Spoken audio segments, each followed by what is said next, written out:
Anytime I have the opportunity to talk a little bit of basketball, Jaren Jackson Jr. and Tyler Herro in the same episode, you guys know this is going to be like one of my favorite Ooh, episodes ever.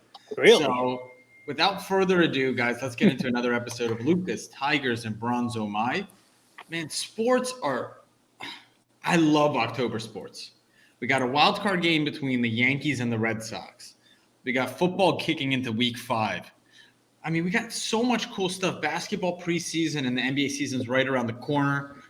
I mean, hockey's in full swing too. I wish I knew more about hockey. I mean, we've had tons of messages from our community. Talk about hockey more. Talk about hockey more. I'm gonna watch more hockey this year. I'm definitely gonna watch more hockey this year. It's one of Why those the hell things not? you don't want to talk about things you don't know. So Yeah. I mean, Eric Lindros. How hard could it be? that was Philly. And who else did we have? I don't know. Hextall. I think I had a Hextall card one day. Yeah, but anyway, let's get into the show. Danius Zubris. Who was that? Zubris line. I don't know. I'm just saying names. Pavel Anything you want to Bure. talk about? Anything you want to talk about? I have a few topics here. Listen, we're recording this, earlier in the day here. You might be listening to this, and the Yankees game might already be over. And right now, the mood I'm in, it's different. It's I'm either going to be happier while you listen to this or sad, because a one-game elimination, it's crazy. I got one friend who's a Red Sox fan, and he seems to be thinking that the Yankees will have the advantage because of pitching advantage, and just that we've had their number recently. I reminded him that they beat us 10 times, and we beat them 9 this year. And he told me that I think that we lost the first 9 games to them when the Red Sox were amazing to start the season.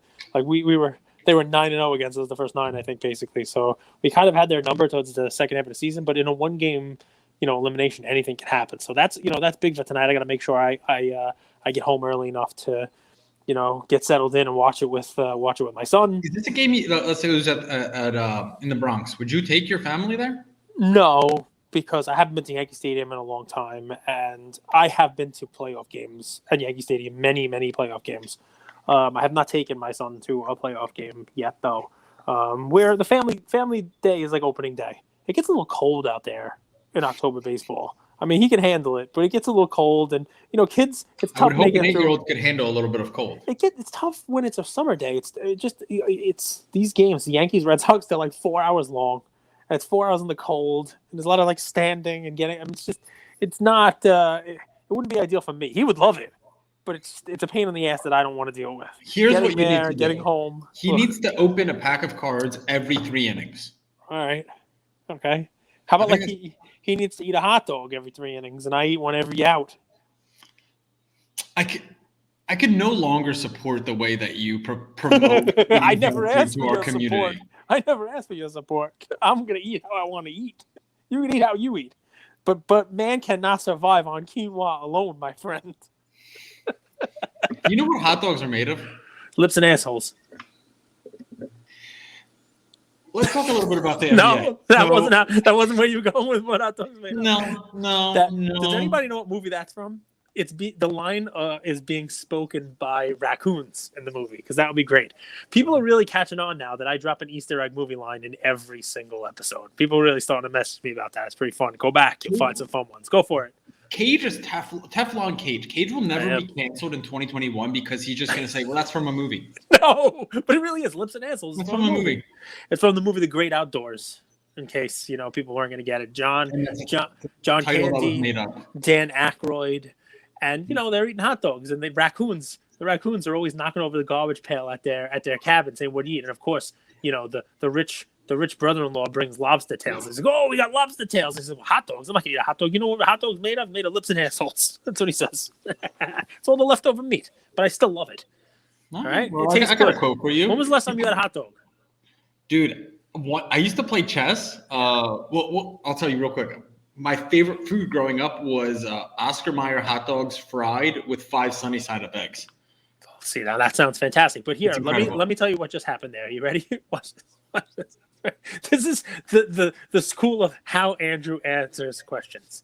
Hey, Andrew, what's your favorite color? You know what? One time I went to North Dakota. What the hell are you talking about? Hey, when was the last time you ate a hot dog? I love to play chess. Well, because dude, one time I got food thought. poisoning. I got food poisoning from eating too many hot dogs, and I was feeling it during chess class. And after chess class, my grandma picked me up, and we couldn't even make it all the way home. I was thrown up in the back of her car like 5 minutes later. Oh, man, this I one think I time mixed hot dogs with ice cream. in band camp. This one time in band camp, I mixed hot American dogs. pie, that's a good one. That's classic. You got it. All right, man. So listen, I want to hear about Jaren Jackson Jr. and Tyler Herro before we get really off track here. What do you got? So for they me? polled general managers, GMs in the league, and they said which player is most likely to have a breakout season in 2020, 2021. Here's how the votes broke down. 17% of the GMs voted Jaren Jackson Jr. 13, Anthony Edwards. 10, Michael Porter Jr. 7, Darius Garland. Keldon Johnson, John Morant, Kevin Porter Jr., all 7. And then people receiving votes, small percentage, DeAndre Ayton, LaMelo Ball, Lonzo Ball, SGA, DeAndre Hunter, Karis LeVert, Terrence Mann, Karl Anthony Towns, interesting one, probably the best player on this list if you really think about it, Devin Vassell, and Zion Williamson. This is a post on our Instagram page, so if you guys want to partake and you have your own thoughts, maybe there's someone on here that was left off. For me, I think I'll get right into it. I think Jordan Poole is going to be a really big factor on this Warriors team this year. So Clay's not going to be back till January. More than likely, they're going to do that whole come back in January, play 10 minutes a game, and really they're going to ramp him up right after the All-Star break. So the Warriors are going to need an 18 to 20-point scorer. You guys watch this Jordan Poole play. He's worked on his game, man. And this is what I look at. I look at someone who's a spot-up catch-and-shoot guy, but could also take people off the dribble. He has an outside game, inside game. And coming off the bench, that's dynamic, man. That's deadly, and I think he's going to have a breakout season. So I was surprised Jordan Poole wasn't on this list, given how much he's improved, and I think he's going to get a lot of play because the Warriors are going to need another 18, 20, 21 points a game to really compete, especially in the beginning of the season, right? Where are they going to get that from? So that's one guy that stood out for me. I mean, Jaren Jackson Jr., Cage, I'm not surprised. I've told you this for a long time. I think he's the most talented players on that Grizzlies roster. He's definitely one of the tallest.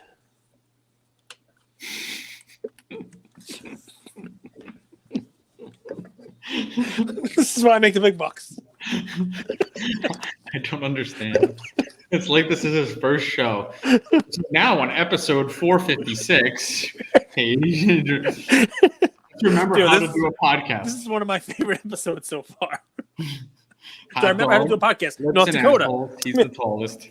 But I used to play chess. Done. That's it. That's going in. That's going into the record books. I'm writing it down. Like Pavlov's stimulus condition response. Like yes, hot dogs throwing up after chess class. That's where I go. Boom, right in your brain. It's like this. It's okay. I'm not going to go into it. So Jaren Jackson Jr., you've always said he's one of the best players on the team. You've been steadfast in your belief that he is the alpha. Most talent. Mm-hmm. Ja's the alpha. To play like Ja, his frame is tough, man. I'm putting Cage to sleep. I apologize. Well, Jaren Jackson Jr., we've heard this, but we haven't seen it on the court. That's the key. Right. So the topic is which player was most likely to have a breakout season. And you've seen something from him that says, this guy's going to break out this year. I think he has the talent, man. Like, here's what I look at. And I'm going to go into Tyler Herro right after this. I'm going to talk about him. He's got the height. He's got the athleticism. Yep. He's got the outside shot. He's got the inside game. And he's an incredible defender. So why does that matter, man? I always look for guys that can impact the game in different ways, right? So if all you have is an outside shot, you better be a Klay Thompson type of shooter, right? Because if all you have is an outside shot and that's not falling and that happens a ton, how else are you going to impact the game? Can you impact it on the defensive end? Can you get steals? Can you get blocks? Can you take it to the rim? Can you finish inside? So I always look at that stuff because that's important. That's how the game plays out, because if you're a one-trick pony, chances are the other team can stop that. If you've got other ways to impact the game and see your way into the game, Scottie Pippen was actually a pretty good example of that. Like, offense was a nice to have, but he could impact the game. He was a point guard, really. Like he was a playmaker. Great defender too. So that's a big deal. Now let me talk about Tyler Herro a little bit. So he scored 14 points in a row yesterday at 26 points total. And I want to talk about this Heat team because I think I think it's because people don't watch games. They haven't watched games for a long time, so they don't notice these patterns. But and it results to in Tyler Hero cards basically plummeting, hitting all-time lows, him becoming not cardboard relevant. People, kind of bash on him. But let's look at this Miami team. So first thing, last season they had a ton of injuries, and COVID swept through that team. Jimmy Butler, I think he lost 20 pounds on COVID. So that's a difficult thing to go through. They also had one of the shortest off seasons of any team, right? They were in the finals versus the Lakers. Yep. Now, why does that matter? Well, when you take a guy like Tyler Herro, who's a sixth man, off the bench guy, kind of like the Jordan Poole role that I mentioned, Lou Williams role, and you ask him to play point guard and you have a short off season and he's not able to acclimate and learn that role, that's a big deal. And you saw him struggle last year as a result. I think this season they brought in Kyle Lowry. Kyle Lowry is going to be a huge addition for that team on defense and running as like a true point guard, right? And now it's going to put Tyler Herro back into that just pure scoring role. Come off the bench, sixth man, score. That's all we ask of you. We don't need you to run the point, which is a really difficult job for a second-year player with a shortened offseason. Now he gets to go back to the role that he's comfortable in. And you saw that yesterday in a preseason game. Preseason, not a big deal. Don't overreact. Don't buy into cards of guys who put up 30, 40 People points. did, right? I mean, I've seen his stuff all over Instagram today. Tyler Herro, look what he did, 14 straight points, right? But that's not the reason why. The reason is look behind those numbers. What's the role this guy's going to play? What's the roster like? What's the potential? So to me, Tyler Herro he's going to revert back to his role during his rookie season. And I think this Miami team, I don't want to say look out because they're still missing, in the NBA, you need a true superstar. They have a bunch of really good veterans, but they're going to be a tough team. They're going to be a top four team coming out of the East. And I think Tyler Herro is going to be back scoring 18, 20 points a game. Wow. You know what the best part about that analysis was? It's not about Tyler Herro. We made it through without it being a meme, without it talking about his haircut, you name it. But you brought Mike Lowry into the equation. Mike Lowry, right? You brought him in. And, I mean, obviously Lowry was signed. Bad boys. What you gonna do? You had somebody who was good, and then the team tries to fix him. I'm going to call this Davey Garcia syndrome, right? They'll never let Aaron Boone live that down, right? Taking him out in the first inning of that game. Not only that, but they brought him down to the minors, and they like tried to tweak his throwing style. I guess because he's small and he wanted to hurt himself, and now he's throwing like 3/4, and he's just terrible. He's basically useless. Like he can't come up to the big leagues. He can't face big league hitting. They'll destroy him. Which it's just the guy was great. He obviously was great. He was a prospect. He was one of these great guys coming up and was able to pitch their whole life. And he let someone change him, and now they can't get it back. And it's weird that they tinker with stuff, right? So I mean, I think that happened with Tyler Herro. Kobe White was another good example of that. Yep. You remember they switched his whole role up. Also, they tried to have him play point guard, and that's not where he's comfortable, right? And it showed in his stat line. Lowry coming. It's a big deal. It's a huge deal because it's like, what's the first instinct, right? When you're a point guard, you have to play make. When you're a sixth man or a true scorer, that's what you've done your whole life. And now you ask someone to be a playmaker that's a true scorer, and it messes with people's heads so much. So it's a great point. So, I mean, I think that's the key of it, right? I mean, that's the key. That's the key of that analysis. I don't know that he scores 20 points a game or whatever it may be, but I think he's definitely going to improve from. He's basically a meme now. I mean, he's like a joke, which is there's only one way for it to go and be up. So his cards have gone. They've gone up a little bit since yesterday's performance. I wanted to ask you something, Cage. We talked a little bit about NBA. Talk a little bit about baseball. Do you have a play for today? I do. Actually, I do. And it's relevant to baseball. So two sides, right? So I was going to ask kind of like, are you a buyer or a seller on two guys, one football, one baseball? But the baseball guy, you probably know who he is, but probably not going to be able to talk too much about buy or sell on him. So I'll leave that one for my analysis and my play for folks. the other guy, it's football, and I think you will talk about this, and I'll throw it out there for you, right? Would you be a buyer or a seller on Tua right now? I think it's a good topic of conversation. Okay, so we'll probably be in the same camp, but talk to me about why. And the reason why I bring him up now is because I'd be a seller on him before, right? I was a seller before he got hurt, right? But now with him getting hurt, the card prices have come down a little bit, and it wasn't his injury is not one where like he's going to be done for the year. Like he'll be back. So his prices have come down to a spot now where, you know, if you get in now and he does something, you're okay. Whereas he never really did any. But go ahead, tell me, what are your thoughts? And then I'll give my take. That's why I bring it up now, because his prices have come down a little bit. So it's a tough one. I want to talk about the Tyler Herro effect of of August. So I look for two things. I look for opportunity and talent, right? So like I do believe Tua has the opportunity. I don't believe in his talent, right? Yep. So why would I be investing in Tua? Because he's a big name, he's popular, he's in commercials, and he's the starting quarterback. Like he's been handed the keys to be a starting the franchise quarterback. Those are all good things. But at the same time, let's evaluate the player, right? From like a scouting perspective. He has a long windup. I don't think he could throw downfield at all.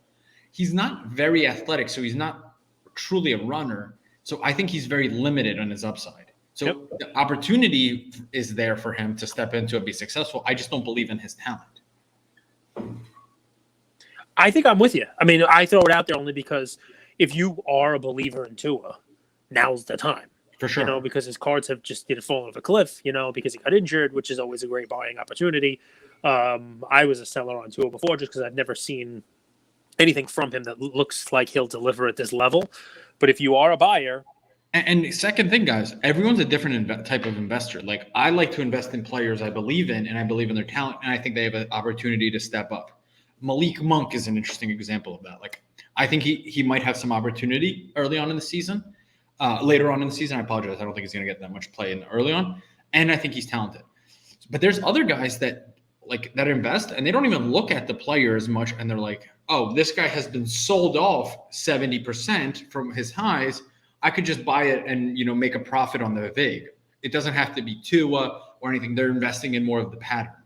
So it just depends on the kind of investor you are, right? 1,000,000 gazillion percent. So here's the guy that I am going to give on my play. And I'll let you tell me if you're a buyer or seller on it, if it's somebody you want to comment on. It's relevant now, and it's relevant because the offseason will come, and I don't think he's going to have a lengthy postseason, but he'll be playing tomorrow. So it's relevant in that regard. But my plays don't go out and run and buy him today when you hear this. Or today he might be playing when you might be listening to this on Wednesday and he's playing. I don't think Yadier Molina and his team advance. I know you talked about the Cardinals advancing, but this is a guy whose cards I would give a look at his rookie cards in the offseason, when no one's paying attention to baseball, and see if you can scoop one up, for a steal, you name it. Like I said, when nobody's talking about him, he's not in the playoffs, you name it. I started to do a little look on him, and he's one of those polarizing guys, right? But I believe him to be a Hall of Fame guy. And polarizing for this reason, not because people hate him. People who play with him love him. He's universally loved. He's a fan favorite in a baseball city. You talked about the Cardinals yesterday. I mean, Cardinals, they're fans. They are fans of their people. And he played in this one team the entire time. From a baseball family, it's always been a Cardinal, right? From the Molina baseball family. And obviously, you had Benji. Oh, you're talking about Molina right now. Talking about Yadier Molina. Is he polarizing? Well, polarizing when you talk about a Hall of Fame argument, right? And the reason I say that is because catcher is just one of those weird ones, right? Where, when you do Hall of Fame arguments, you have to do like just catchers versus catchers, right?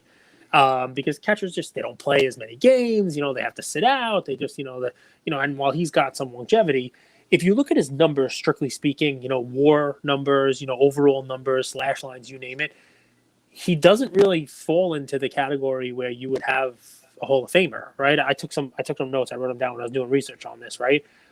He ranks somewhere around like Jason Kendall and Jorge Posada, right? So like when you talk about WAR, I think he's 20th overall catchers, well below Hall of Fame stat lines, and basically sitting, like I said, with Kendall and Posada behind guys like Gene Tennis, older guys.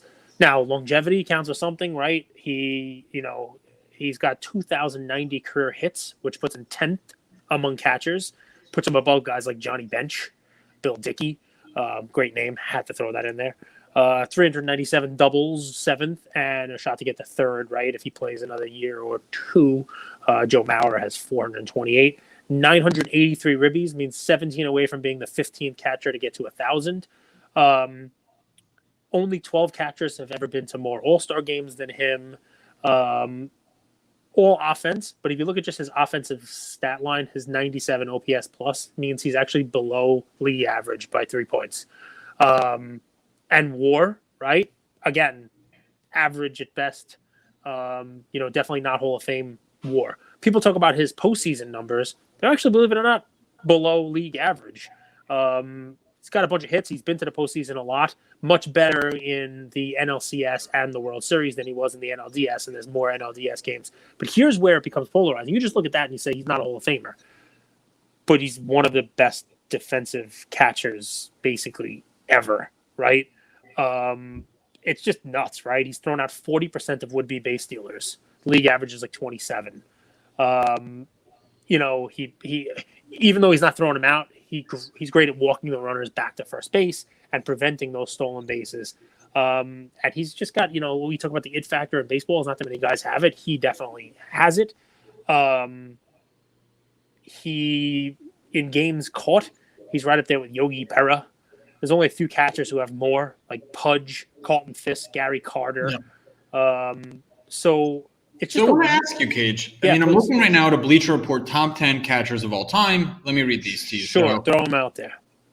So number 1 is Yogi, 2 is Johnny Bench, 3 is Pudge, Ivan Rodriguez, 4 is Luis Piazza, 5 is Roy Campanella. He's from the Dodgers, Brooklyn Dodgers. 1950. Played in the 50s, yeah. Mickey Cochran is 6th. Yep, Cochran. Then we have Gary Carter is 7. Yep. All Hall of Famers. Bill Dickey is 8. Who we just mentioned. Carlton Fisk is 9. And then they have Buster Posey 10th. And I want to ask you, Posey's ahead of. Yeah, Posey's got great offensive numbers. Posey's WAR is better than Yadier Molina. Go ahead. You think Posey's a better better catcher than Yadi? Yeah, so they use like Jaws, which has WAR as a component of it, and offensive wise, because that's an offensive number. Joe Mauer is 7th all time, and Buster Posey's 14th all time. Molina is 20th. So yeah, offensively, Buster Posey is better. But when you're throwing in your defensive metrics, Yadier Molina's up there. But they're close. That's a close comparison. I would not have a problem with that top 10 list at all. And that's what makes it fun, right? Because Yadi has just been there, has done it without those stellar numbers. Like nobody was rushing to draft Yadier Molina as their fantasy catcher ever, right? But he's won. He's won a lot, right? 10 All-Star games, 9 Gold Gloves, 4 Platinum Gloves, 2 World Series titles, and basically a fan favorite in St. Louis. So who knows what he can do this postseason or finish it up to wrap it up. Those numbers alone are pretty amazing. 10 All-Star games. It's pretty sweet. It's pretty crazy, man. 19 years. To play catcher for that long in and of itself is a great thing. He's somebody I think will be voted into the Hall of Fame. Hall of Fame. I think he's one of those guys that has a fan base behind him, which is big for collecting. And his cards, they're not the cheapest thing in the world, but his cards they're not going to kill you, on price, right?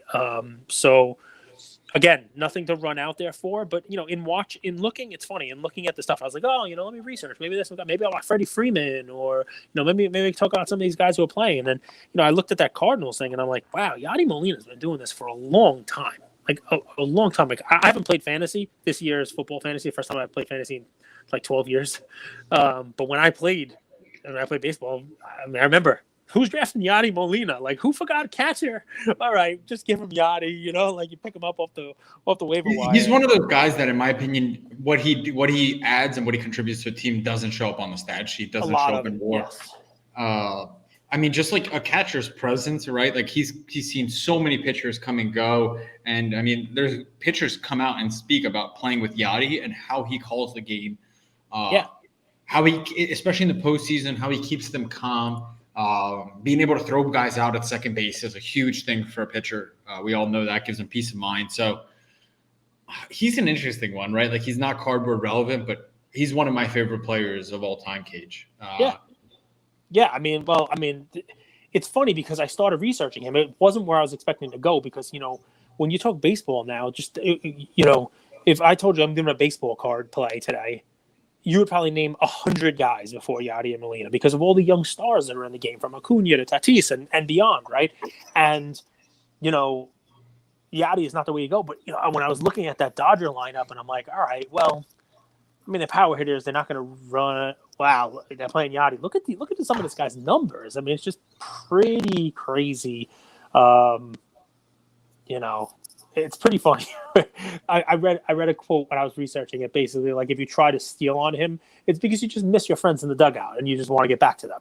Because if you try to steal, that's where you're going to end up. It's pretty funny, right? And so I think this season I saw a number on him, and I gave you he was 40-something%. I think this season he was 11 of 22 at 38 years old, right? So that's 50%. That's tops in the majors at 38. That's young for me, but it's not young for baseball. Do you have a card specifically, or is yes? I mean, I would just go with his tops rookie. I mean, I could pull up the number of it and stuff like that. From 1942. Cage and Yadi share a rookie card the same year. Is his rookie from 1999? No, hold on. Or is it? He's a 2000s. He came to the big leagues in 2000. He's been playing. He's been in the league for a while. So funny. Yes, he has been. Yadi tops rookie. I just want to make sure I have the number for it. It's 2004, I think. Baseball's so interesting, man. Like the Cardinals get no love. I mean, they're minus plus 200 to win tomorrow, but they have a good team, man. Like Goldschmidt's on that team, Nolan Arenado's on that team. These are guys that are serious hitters, and they're just. It's just interesting. Like Nolan Arenado is a great player, is he not? I think he's very good. He's very good. And he came over. I mean, that was he was one of the best players in the league. But he played for Colorado, so everybody was like, "What's going to happen with him? Is going to be numbers? Are his numbers going to be anywhere near?" And they kind of fell off a little bit. But yeah, I'm looking at the 2004 tops Yadier Molina card number 324. You don't have to go nuts and get the gold parallel because there's only 12 PSA 10s out there. That one. But you can get PSA. Fun fact, guys. So I posted this yesterday on our page. Top selling jerseys in the MLB. So I always like looking at things like this just to give you another data point, something else to kind of compare to. Yachty is 18th on this list. Juan Soto is not on this list, surprisingly.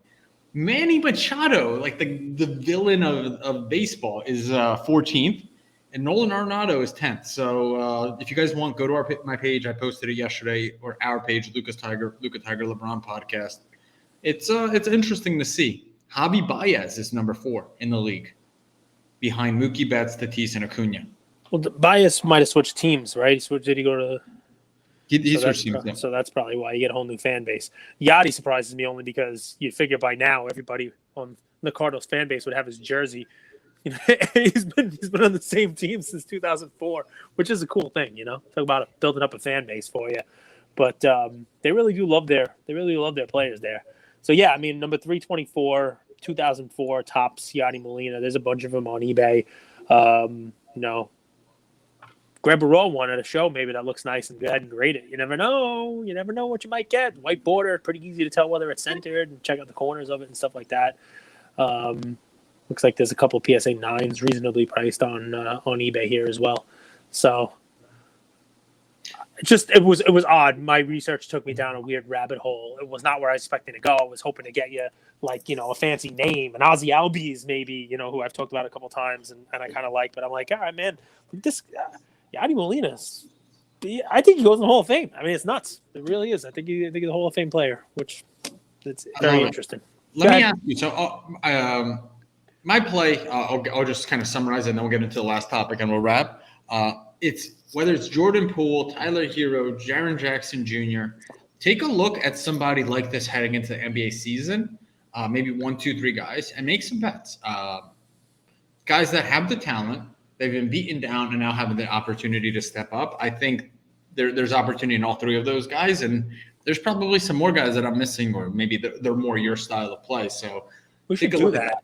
We should do that like go team by team. Hornets, Miles Bridges. Man, I mean, you always like that guy, little athlete, crazy dunker. So there's somebody like that whose cards have been beaten down. Some people might say PJ. Maxey on the Sixers, man. This whole Simmons thing is a joke. Have you seen the trades they propose? Yeah. No one's gonna do a trade for Simmons. He's junk. And you're asking for 4 first-rounders, Wiggins, and who else was it? And Wiseman? Are you high? They might be. Dude, you won't even get Goga Batazde back for this guy. And you like him. I like Goga Batazde. You are a Goga fan. Dude, his PSA 9 is $9 on Card Ladder. PSA 10, I apologize. PSA 9. Last topic. Yeah. So one of my favorite cards is the Luka Optic Hollow. Mm-hmm. I just think it's just a cool card. It's a tough card to invest in because Optic Hollows don't move for some reason. But if you guys have ever pulled a hollow or graded one, you know that grading that card is to get a 10 or a 9.5 is impossible. It's very hard card to grade. I love the Optic Hollows. Way less pop than the silver. But last night, Slabstocks posted this. An SGC 9.5 sold for more than a BGS 9.5 in a modern card. Is that here to stay? Is that a changing of the tide? Is that a one-off sale? What do you make of that? When it's just one card and one sale, I say it's a one-off sale. There could be wild swings in just all BGS 9.5 versus BGS 9.5, let alone BGS 9.5, PSA 9, SGC 9.5. So I would have to see it more than once. And the difficult part is with that card, how many SGC 9.5s are there?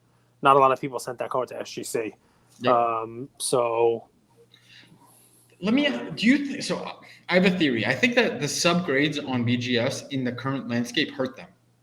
Right? I agree. I hate subgrades. I can't stand subgrades. I've told you that all along. I think 1 through 10 is enough. I mean, you want to put the half grades in, that's fine also, I guess. But I think the subgrades are people will call me an idiot, I'm sure. The more bright line demarcation, the more, separation you can get, the better, because not all 10s are 10s. But BGS, I think they do themselves a disservice. I think it's confusing. And we've talked about this, right? It's between 9 and 10. There's like 11 different grades.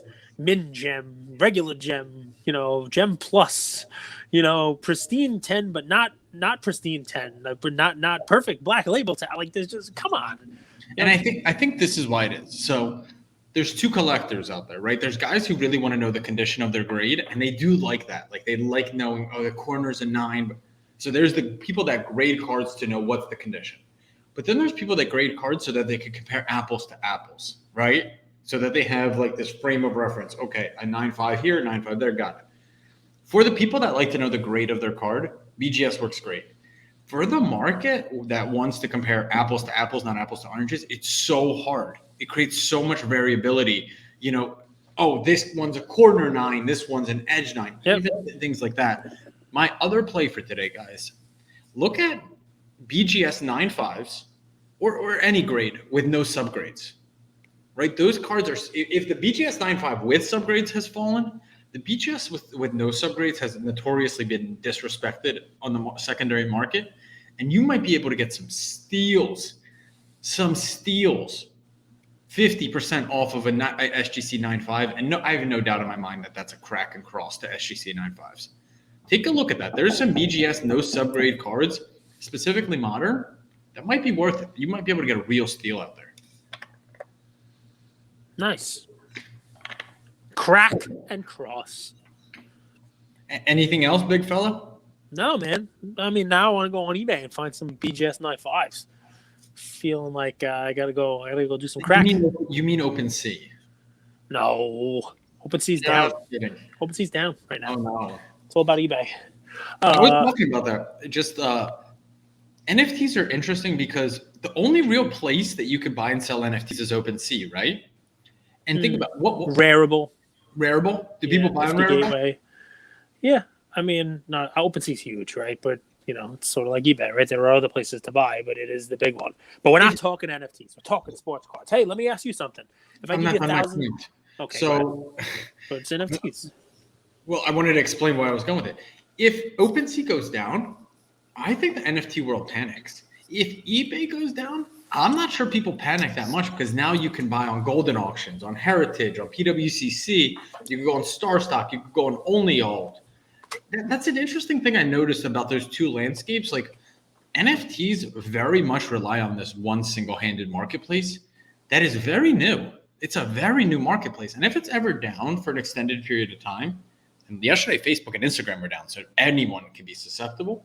I'm curious what that landscape looks like. Because what are your NFTs really worth if you can't buy or sell, or if you can't sell them, right? It's a good point. It's a very good point. Yeah, it's quite interesting. So, last topic. I give you $10,000 to invest.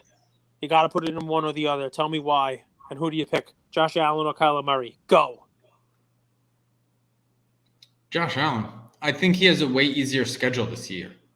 I mean, Kyler's going to be playing. It's a tough league. It's a tough division. I think he's going to have more difficult games. And I think as a result, Josh Allen will have better stats. I think he's going to be the runaway MVP. And I think his cards are going to go up because of that. It's that simple. All right. Easy. You heard it here first, folks. Invest. I like Kyler.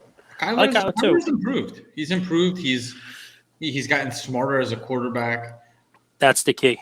That's what makes this even closer than the conversation would otherwise be. Because what makes me nervous about Kyler is he's a scramble first quarterback, although he throws just fine. And I know that Josh Allen also runs and may even run more than Kyler Murray does. But Josh Allen he's a tank. Kyler Murray is a smaller dude. But he does a very good job of avoiding that contact. He gets out of bounds. Go ahead. So we get a ton of comments in every spectrum. But maybe because we do a daily show, and maybe we'll change it up eventually. There's plays like that. I called the bottom on that Kyler Murray play. You did? Bottom. I called it before the season that he's going to have an exceptional start to the year. You guys could go back and listen to that episode. It's one of the football ones right before. I'm not exactly sure the number off the top of my head, but where's the love? There's some of you guys that bought those cards and made money. Where's the love? Where's the love? Where's the love? You remember that song, the Black Eyed Peas? Where is the love? Yes. Are you gonna sing it for me? Dude, Justin. I wish I had Justin Timberlake's voice, man. The guy could sing. He said Black Eyed Peas. It's Where's the Love is with Justin Timberlake. All right. Well, you're gonna sing it or you're not gonna sing it. Let me hear a line. Where's the love? No, that's not people singing. hurt and people dying. Children hurt. I hear them crying. Can you practice what you preach?